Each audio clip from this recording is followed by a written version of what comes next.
We've known that being overweight and obese are important risk factors for type 2 diabetes, but until recently not much attention has been paid to the role of specific foods.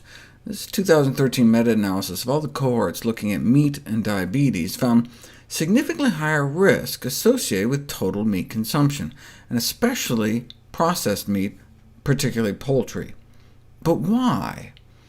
There's a whole list of potential culprits in meat. Maybe it's the saturated fat and animal fat, maybe it's the trans fats are naturally found in meat, maybe it's the cholesterol or the animal protein. The heme iron in meat can lead to free radicals, and this iron-induced oxidative stress may lead to chronic inflammation, type 2 diabetes. Advanced glycation end products are another problem. They promote oxidative stress and inflammation.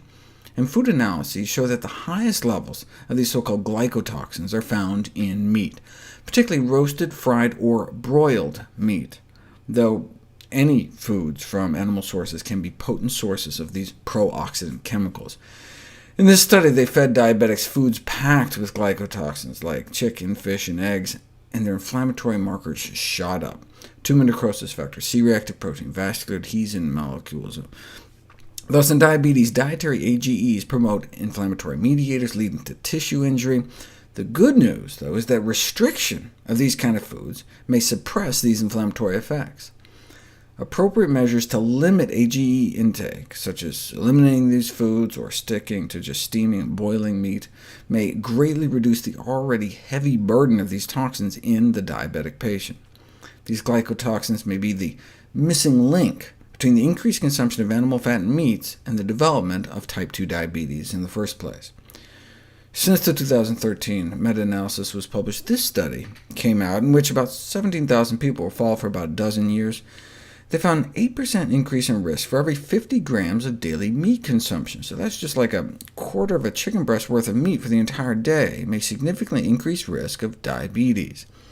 Yes, it could be the glycotoxins in meat, or the saturated fat, or the trans fat in meat, or the heme iron, which can actually promote the formation of carcinogens called nitrosamines, though they could also just be produced in the cooking process itself.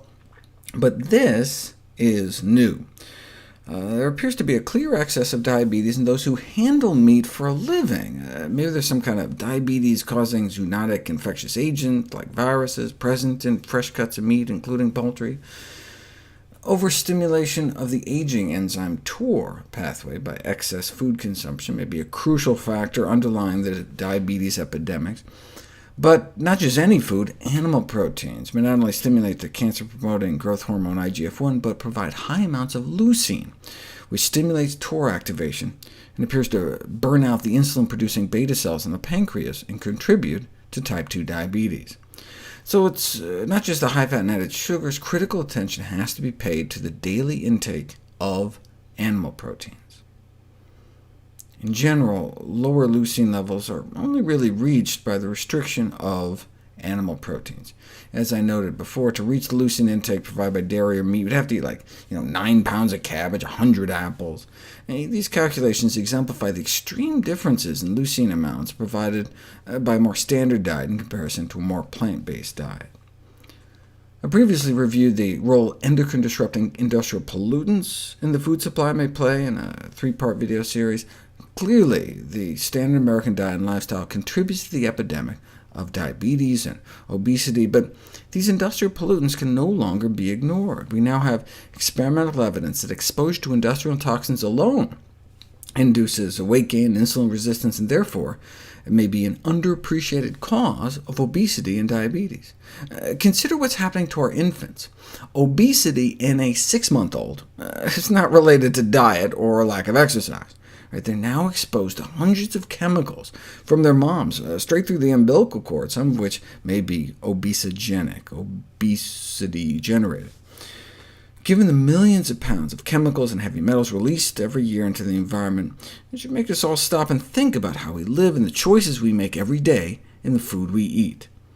As this 2014 review of the evidence on pollutants and diabetes noted, yes, we can be exposed through some toxic spill, but most of human exposure nowadays is from the ingestion of contaminated food as a result of bioaccumulation up the food chain. And the main source, about 95% of persistent pollutant intake, is through dietary intake of animal fat.